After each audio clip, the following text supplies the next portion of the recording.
Mas antes de mudar de jogo, é o seguinte, ontem aconteceu uma coisa que poucas vezes acontece, principalmente numa Copa do Mundo.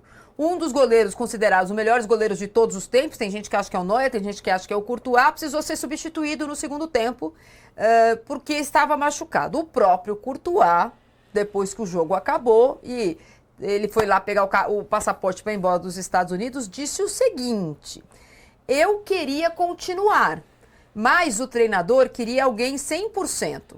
Estava me sentindo bem para fazer defesas, só me incomodava para dar chutes longos, mas foi decisão do treinador. É verdade que o campo está muito seco, foi azar. Aí tá falando do gol que o Lamens tomou. No final, o futebol é assim, não há que matar o garoto, é um grande goleiro, ele fez uma grande temporada no Manchester United e não merece. Porém, não merece, mas se eu tivesse lá, eu pegava. Não merece, mas ele deu uma cutucada, né? Não merece, mas ele falou, o cara errou, né? Acontece, má sorte, né? Assim, Copa do Mundo, gente, jogo decisivo. Se o goleiro ou qualquer jogador tem o mínimo de condição de atuar, eu acho que tem que ficar. E o Courtois é um desses grandes da Copa do Mundo, do futebol mundial. E se ele falou que tinha condições de ficar, eu acho que o técnico tinha que ter mantido. Porque lembra do Ronaldo em 98? Que ele chegou depois de uma convulsão, pediu para jogar e o Zagallo falou, puxa, eu não sabia o que fazer, porque era o Ronaldo. Como é que eu vou deixar o Ronaldo fora? Quem ficou bravo naquela época foi o Edmundo, que era o escalado da vez no lugar do Ronaldo. Como é que você decide isso? Eu sei que olhando de trás, né, para cá, a gente não colocaria o Ronaldo em hipótese alguma. Mas em 98, depois de todas aquelas baterias de exame, você pôs um cara que teve uma convulsão na madrugada para jogar uma final de Copa do Mundo. Por quê? Porque o cara era importante. Talvez se fosse qualquer outro, não jogaria. Mas o cara era importante e ele tinha que jogar. O Courtois é importante. O Courtois tinha que ter ficado. E quando ele fala que ele tinha condições, ele mata o treinador e ele mata o reserva. Porque o reserva falhou. Ele também deu um rebote, né? No primeiro gol ele deu um rebote pro meio da área. Também foi um gol de rebote. Mas o Lamens deixou a bola bater no peito dele, né? Peito de pau. Foi pra frente. Né? É um jogador de seleção, não é um jogador de clube, aqueles de clubes que não jogam nunca. É um jogador de seleção, poderia ter feito melhor, mas eu fico com o Courtois quando ele fala que ele deveria ter ficado, que ele poderia ter ficado. Não consegue repor a bola com os pés, repõe com a mão ou pede para algum companheiro ajudar nessa saída de bola. Mas eu penso que um grande jogador sempre faz diferença num grande jogo. Mas ele é muito amigo, né? Metso. Pois é, né? Eu não queria esse cara no meu grupo, não. Mas aí já tem um problemita com o De Bruyne, né? Então, né? Quer dizer... Não ia trazer esse assunto, mas quando a gente vê uma frase dessa, a gente lembra que é exatamente o que ele é capaz, né, Fifé? Essa declaração dele não contribuiu muito naquele contexto todo. O goleiro reserva falhando, o técnico vai ser cobrado e tal. Ele só... aumentou a proporção disso Até aí. porque tem uma questão, se ele não tivesse falhado, também haveria um problema, porque como é que você vai para uma disputa de pênaltis, eventualmente, sem o Courtois no gol? Claro, claro. É uma decisão que ficou na mão do goleiro. Ele empurrou para o técnico a decisão de tirá-lo, aí ele falou, eu queria ficar, a decisão é dele. E falou que o outro falhou. É difícil, o campo tá seco, tá sol, sei lá, tem sombra, mas ele não foi exatamente de grupo nesse momento. E hoje... não é de grupo, não. Hoje, na saída lá da concentração, ele disse que vai pedir... Ele tem 34 anos, Pipeno. Ele disse que vai pedir 1 ano de dispensa da seleção da Bélgica e que depois ele gostaria de disputar as eliminatórias da Eurocopa e da Liga das Nações pela seleção, mas que isso vai ser uma decisão do técnico. Também foi lá e vai pro Leão! Bom, aí que tá o negócio. Para quem não conhece o histórico, depois da Copa passada, o Courtois já havia se afastado. A Bélgica tinha um outro goleiro. E aí o Courtois resolveu voltar e o técnico bancou o retorno dele. O outro goleiro falou, bom, se é para ser reserva, eu também não quero mais. Não quero mais. Aí foi lá para a Arábia. Não é exatamente um povo fácil de lidar, esses bélgicos, hein, Pipo? Esses bélgicos são duríssimos. Toda hora eles estão dando problemita. E o De Bruyne aí eles trocam de companhia. Eles trocam de companhia do um. Difícil. Mas, é o seguinte, eu já falei, a Espanha, há muitos séculos, é conhecido como um país muito católico, né? Acho que os reis católicos Isabel e Fernando, no século XIV, no século XV e XVI, deram ao país da Península Ibérica esse carimbo, né, dos reis católicos. É um país muito católico, os feriados católicos são muito respeitados. Não sei se as pessoas são muito católicas. Pela das minhas famílias eu vejo bem. Os católicos metso, mas diz que são, diz que são. E aí, Pipeno, a repercussão da vitória da Espanha na Espanha ontem, evidentemente faz muitas menções ao milagre do Merino. Vamos ver a repercussão internacional da vitória da Espanha. No Marca, a Espanha tem anjo. Não é o Romero. Bonito. Não é o Romero, mas é o Merino. Aquilo é anjo? Nosso Romero. Tá. Olha lá, o Marca falou, a Espanha tem anjo. O que mais? O mundo deportivo, a Espanha se volta a parecer San Merino. Volta a aparecer San Merino para levar a Espanha às semifinais. São todo mundo católico lá. Só que existe o AS fala que o AS fala que 2 minutos de Merino é o suficiente, é muito. E ele vai lá e pá contra Portugal, pá contra a Bélgica. A L'Equipe diz de forma bastante seca que os azuis vão receber os vermelhos. Somos objetivos. Vão enfrentar os vermelhos, sem muita gracinha, né? Porque não foi o jogo ainda. Esse é um jornal em francês da Bélgica, o Le Soir, que fala que os diabos vermelhos heróicos tiveram que se... como fala quando faz se inclinando? Como é? Enfim, reverenciar o gol do Merino nos últimos minutos. Também foram elegantes. E o Courtois, na Gazeta dello Sport, o Courtois se machuca, entrou...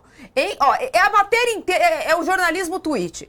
O Courtois se machuca, entra o reserva, faz um desastre e o Merino manda a Espanha para a semifinal. E a Bélgica fora. E a Bélgica, quer dizer, em uma linha eles resumiram... Até porque a Gazeta dello Sport é um capítulo à parte, porque eu consulto diariamente, só que a Gazeta dello Sport, você abre o jornal, assim, a Tour primeira... da France. Tour da France, torneio de Wimbledon, outras Copa coisas. do Mundo lá embaixo. O torneio menor. E o Cáutio? Dobre sem Cáutio, né? Sim, Cáutio. Ô, Piperno, e no Olé, obviamente que o jogo da Argentina que nós vamos tratar agora em primeiro plano, e em segundo plano a Espanha ameaça a França, passou às semifinais com o gol do Merino e deixa claro que são concorrentes, né, diante imagino que a Argentina está torcendo loucamente para dar a Espanha na outra semifinal. E agora, como diz o Olé, vamos Argentina. Vamos. Vamos Argentina, vamos falar de Argentina agora, só uma coisa, a capa do L'Equipe de hoje é bacana, é alerta vermelho. Alerta vermelho.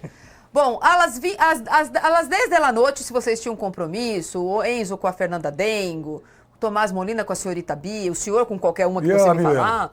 a Milena com Jude Bellingham, ela falou que ela tinha um compromisso hoje com o Jude Bellingham. É um psicólogo aqui de São Paulo que chama Jude Bellingham. Jude. Hey Jude, exatamente. Hoje temos a Argentina contra a Suíça e a Argentina tenta chegar, Piperno, à terceira semifinal em 4 Copas do Mundo. Coisa que o Brasil não faz há muitas décadas, 4...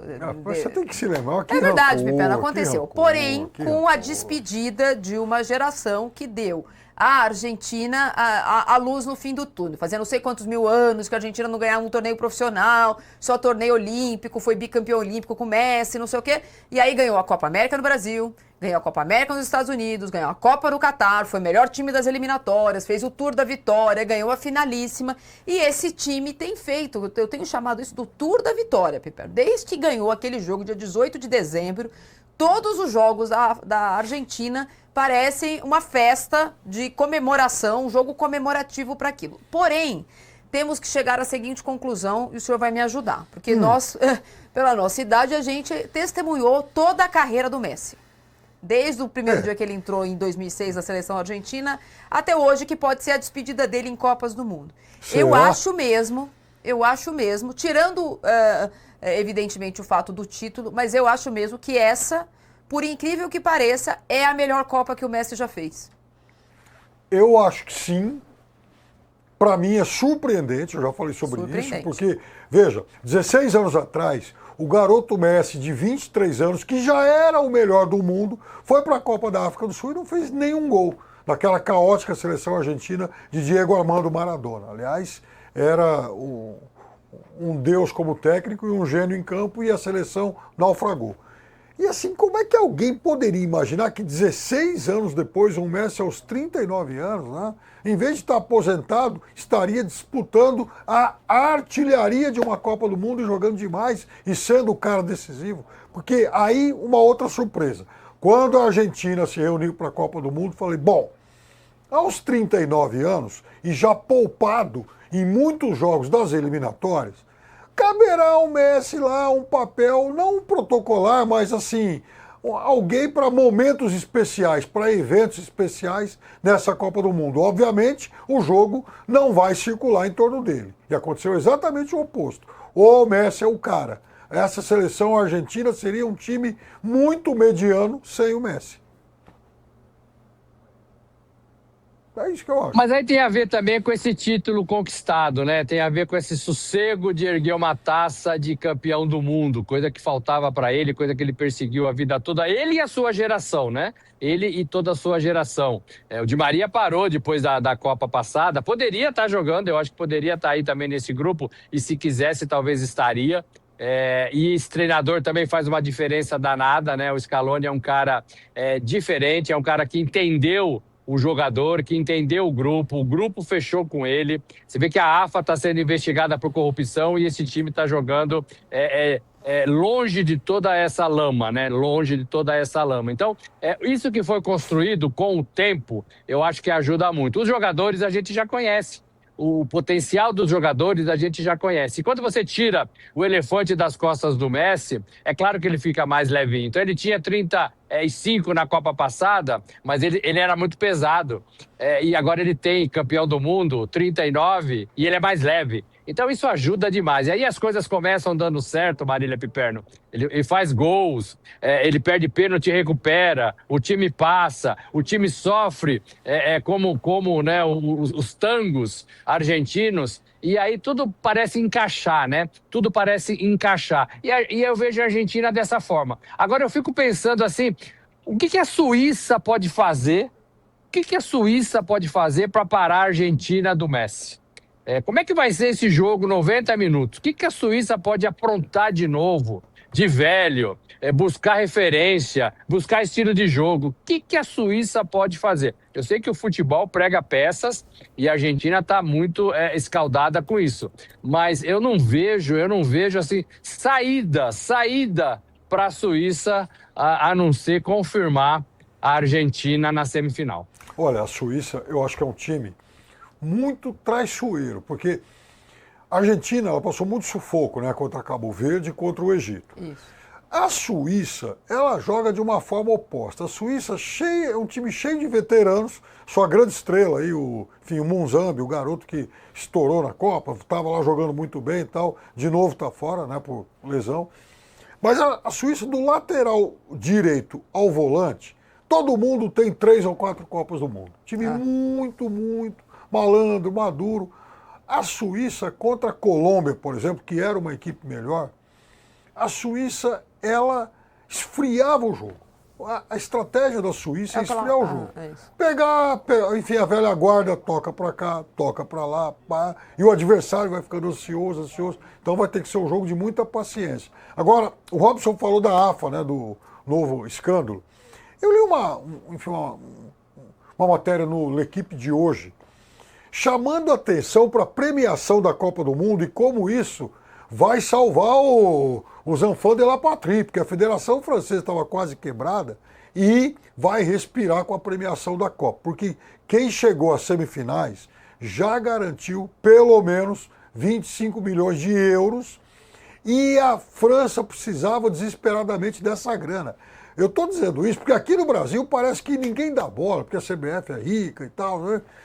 Não sei como, mas porque as outras federações do mundo, elas estão com o Pires na mão. E agora esse escândalo da AFA e a França, e não só a França, mas também a Itália, né, buscando dinheiro de qualquer lugar. Então, 25 milhões de euros para quem parar na semifinal, 29 milhões para o vice e 45 milhões para o campeão, sendo que na semifinal, dona Marília Ruiz, cada seleção recebe da FIFA mais uma ajuda de custo de 2,2 milhões de euros. aqui a gente recebe ajuda de custo também, mas não chega nesse... Não? Não, pelo que eu entendi, acho que não vai chegar. Então acho que erraram na sua. Mas para vocês que estão com a gente nos canais de Fast TV, a gente vai para um rápido intervalo. E para quem ficar com a gente aqui nos canais do YouTube, a gente vai continuar falando sobre o que a Suíça pode fazer.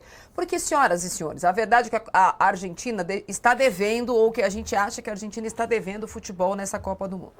Aí eu, como nasci em Buenos Aires, vou falar um negócio para vocês. O que fez a Suíça... Lá também? Também nasci lá. Nasci em vários lugares. Vocês estão defendendo a Suíça, que tem muita, segundo o Piperno, muita beleza, capitaneada pelo Chaka, calma. Eu nunca calma. disse isso. Disse sim, todo mundo ouviu na redação. Porém, a Suíça é o cisne, vou chamar de cisne, feio das quartas de final. A Suíça estreou com um jogo horrível contra o Catar, o senhor lembra? Vixe, Maria. Suíça e Catar foi um jogo que sangrou os olhos. Aí evoluiu o Tiquito, ganhou do Canadá daquele jeito, 1-0 tal. Aí ela amarrou o jogo contra a Colômbia. Você ficou triste, os colombianos também ficaram tristes. A Shakira ficou. Ficou triste. Amarrou o jogo contra a Colômbia, amarrou, segurou, amarrou. Aí os caras bateram o peixe daquele jeito. E a Colômbia chegou, a Suíça chegou às quartas de final. Aí vocês que são contra a Argentina, o senhor, por exemplo, falam assim, também... A Argentina não pegou ninguém. Bom, era para a Argentina ter pegado o Uruguai nos 16avos de final. Tem culpa que o Uruguai não se classificou? Não. Aí pegou Cabo Verde. Aí era para a Argentina ter pegado Portugal, se Portugal tivesse se classificado em primeiro e vencido a Suíça. Tem culpa que Portugal se classificou em segundo e foi para outro lado? E a Colômbia estava jogando muito mais que Portugal. Pois é, e aí a Colômbia não ganha da Suíça. Aí a Argentina não pega ninguém. Ninguém se classifica. E por sinal, na Colômbia eles estavam querendo pegar o Campaz lá, coitado.